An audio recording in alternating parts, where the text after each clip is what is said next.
M'dzina la Atate ndi la Mwana ndi la Mzimu Woyera. Amen. Ndikulandireni abale pa tsiku la chimwemwe pano pa Tiyankhuleni Ambuye, limene tikukondwerera mthenga wa Mulungu kwa Mariya. Ndipo mawu athu oyamba akuchokera pa Yesaya chapter cha 7 ndime ya 10 mpaka ndime ya 14. Amene akutiwerengera mawu oyamba ndi chisomo kapalamula kuchokera ku banja loyera Chilinde Parish mu Archdiocese ya Lilongwe. Mawu athu achiwiri akuchokera pa Ahebri chapter cha 10 ndime ya 4 mpaka ndime ya 10. Amene akutiwerengera mawu achiwiri ndi Dorothy Nyasulu kuchokera ku St. Paul's Mchinji Parish mu Archdiocese ya Lilongwe. Ndipo uthenga wathu wabwino ukuchokera pa Luka chapter cha 1 ndime ya 26 mpaka ndime ya 38. Amene akutiwerengera mawu a mthenga woyera komanso kutigawira mawu ndi Reverend Father Eliseo Mtalika kuchokera ku St. Anna Gambula Parish mu Archdiocese ya Blantyre. Mawu a m'buku la mneneri Yesaya. Chauta adalankhula ndi mfumu Ahazi kudzera mwa mneneri Yesaya kuti, upemphe chizindikiro kwa Chauta, Mulungu wako, chikhale chozama ngati manda, kapena chachitali ngati mlengalenga. Koma Ahazi adati, sindidzapempha, ndipo sindidzayesa Chauta. Apo Yesaya adati, mumve tsono, inu chidzukulu cha Davide. Kodi sikukukwanirani kutopetsa anthu? Apo mufuna kutopetsa ndi Mulungu wanga yemwe? N'chifukwa chake Ambuye omwe adzakupatsani inu chizindikiro. Onani, namwali atenga pakati, ndipo adzabala mwana wamwamuna. Mwanayo adzamutcha dzina lake Emanueli, ndiye kuti Mulungu ali nafe. Mawu a Ambuye. Tithokoze Mulungu. Mawu achiwiri. Mawu a kalata yolembera Aheberi. Magazi a ng'ombe zamphongo ndi atonde sangathe konse kuchotsa machimo. Chifukwa chake, pamene Khristu adadza pansi pano, adati, inu Mulungu simudafune nsembe kapena zopereka, koma thupi mudandikonzera. Nsembe zootcha kwathunthu ndi nsembe zoperekera machimo simudakondwere nazo. Tsono ine ndidati, inu Mulungu, ndabweratu kuti ndichite zimene mukufuna. Paja zidalembedwa choncho ponena za ine m'buku la malamulo. Motero poyamba adati, nsembe kapena zopereka, nsembe zopsereza kwathunthu, kapenanso nsembe zoperekera machimo simudazifune, ndipo simudakondwere nazo. Zimenezi zimene malamulo adanena kuti ziperekedwe. Koma pambuyo pake adati, ndabweratu kuti ndichite zimene mukufuna. Motero Khristu adathetsa mphamvu za nsembe za mtundu oyamba zija, kuti m'malo mwake akhazikitse nsembe ya mtundu wachiwiriyo. Chifukwa chakuti Yesu Khristu adachita zimene Mulungu adafuna kuti achite. Ife tidayeretsedwa ndi nsembe ya thupi lake, limene Iye adapereka kamodzi kokhako. Mawu a Ambuye. Tithokoze Mulungu. Ambuye akhale nanu. Mthenga wabwino monga adalembera Luka woyera. Ulemu kwa inu Ambuye. Pa nthawi yomweyo Elizabeti ali ndi pathupi pa miyezi 6, Mulungu adatuma mngelo Gabriele ku mudzi wina wa ku Galileya dzina lake Nazareti. Adamtuma kwa namwali wina wosadziwa mamuna amene anali atafunsidwa mbeta ndi mamuna zina lake Yosefe wa mfuko la mfumu Davide. Namwaliyo zina lake anali Mariya. Mngelo uja adaza kwa iye nati, moni inu amene Mulungu wakukomerani mtima kotheratu, Ambuye ali nanu. Mariya adazizimuka nawo kwambiri mawu amenewa nayamba kusinkhasinkha kuti kodi moni umenewu ndi wa mtundu wanji. Mngeloyo adamuwuza kuti musaope Mariya, Mulungu wakukomerani mtima, muzatenga pathupi ndipo muzabala mwana wamamuna, muzamutcha zina lake Yesu. Azakhala wamkulu ndipo azatchedwa mwana wa Mulungu wopambana zonse. Ambuye Mulungu azamulonga ufumu wa kholo lake Davide, ndipo azakhala mfumu ya Israeli mpaka muyaya. Ufumu wake suzatha konse. Koma Mariya anafunsa mngeloyo kuti zimenezi zachitika bwanji popeza kuti ine sindidziwa mamuna. Mngeloyo anayankha kuti Mzimu Woyera azakusikirani ndipo mphamvu za Mulungu wamphamvu zonse zizakuphimbani. N'chifukwa chake mwana wozabadwayo azakhala woyera ndipo azatchedwa mwana wa Mulungu. Onani m'bale wanu uja Elizabeti, nayenso akuyembekezera mwana wamamuna mu ukalamba wake. Anthu ankati ngosabala, komabe uno ndi mwezi wake wachisanu n'chimodzi. Pajatu palibe kanthu kosatheka ndi Mulungu. Apo Mariya adati, ndine mtumiki wa Ambuye, zindichitikire monga mwaneneramu. Apo mngeloyo adamusiya. Mthenga wa Ambuye. Ulemu kwa inu Ambuye Yesu Khristu. Chaka chabwino kwa inu nonse, chaka cha mthenga wa Mulungu kwa Mariya.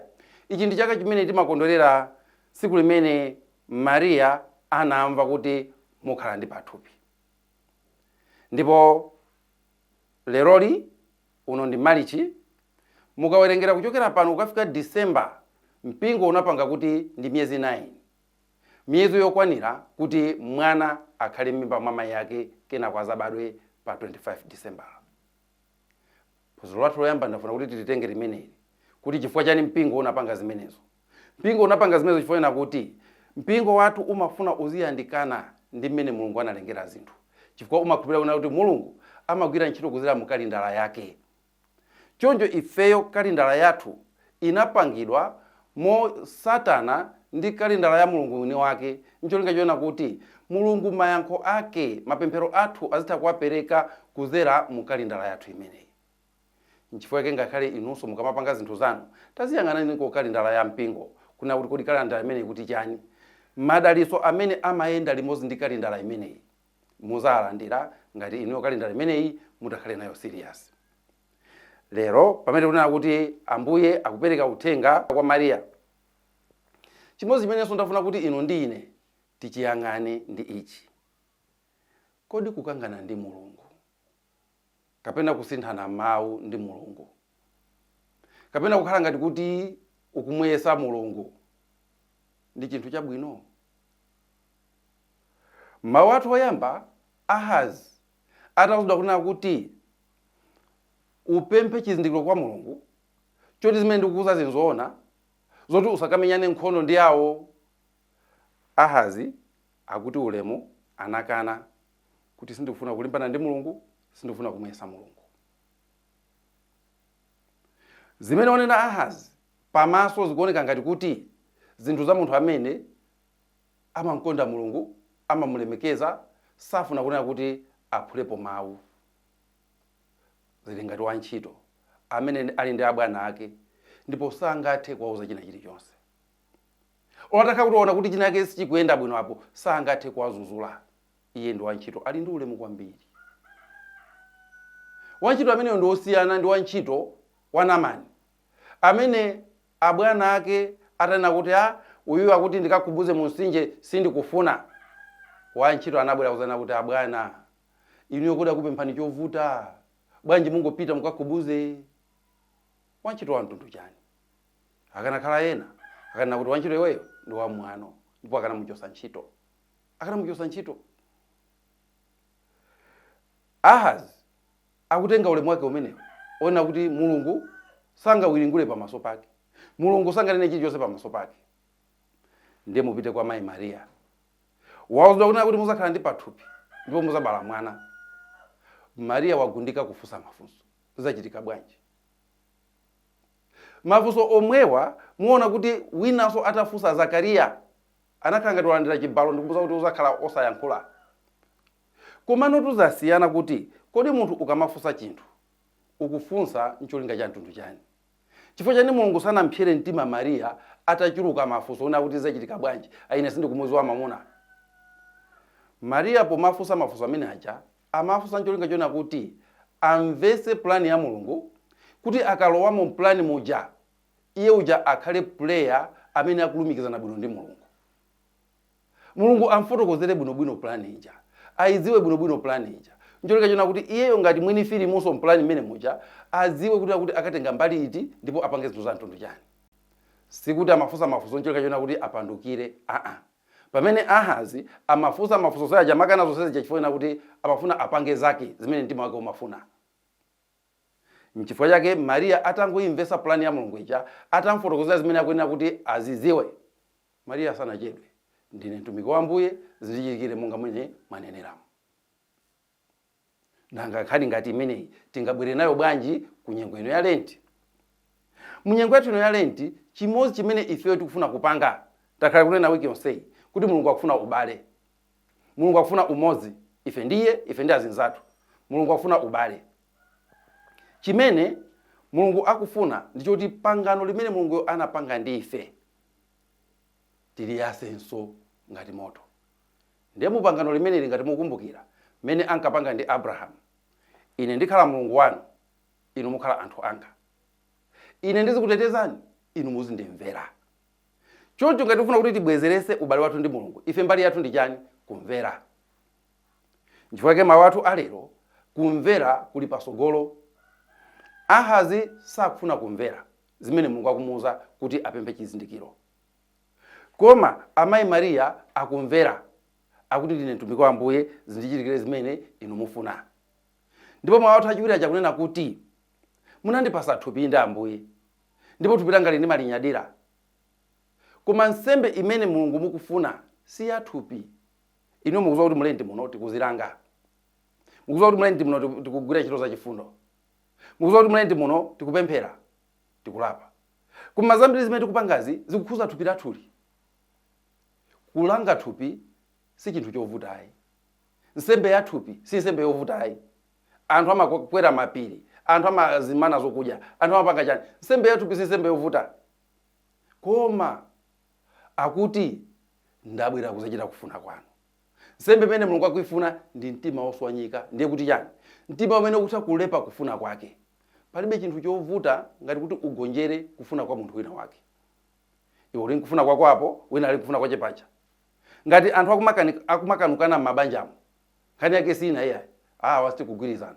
Zikuoneka kuti zofuna zawo ndi zanga zasemphana. Ngati anthu akusemphana mu ntchito nkhani yake sina iye, awakhala ngati ntchito zakuifuna. Zofuna za ine ngati bwana ndi zofuna zawo zikhala ngati zasemphana. Tikukanika kuti zofuna zathu tigonjerane, kuti ine ndigonje kufuna kwanga ndikatenge kufuna kwa wina wake. Nanji kufuna kwa Mulungu. Simene anthu akukuponderezera kufuna kwa Mulungu. Mulungu akufuna kuti ukhale ndi dongosolo moyo mwako, iwe ukufuna chisawawa. Mulungu akufuna kuti moyo mwako ukhale munthu woyandikana naye, iwe ukutalikana naye.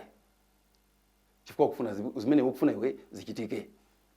Koma chaka chathu cha lero chikutipasa magezo ona kuti aliyense mwa ife apereke nsembe imeneyi imene mayi Mariya anayipereka, nsembe ya kufuna kwa Mulungu. Lepani kufuna kwanu, mutenge kufuna kwa Mulungu.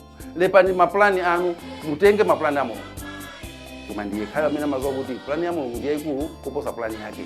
Plani ya Mulungu ndiye bwino kuposa plani yake. Yekhayo ndi amene angati kulepa kufuna kwake kunena kuti Ambuye kufuna kwanu. Ndifuneni chaka chabwino, tiyeni tisatope ndikumpempha Mulungu kuti Ambuye tiyankhuleni.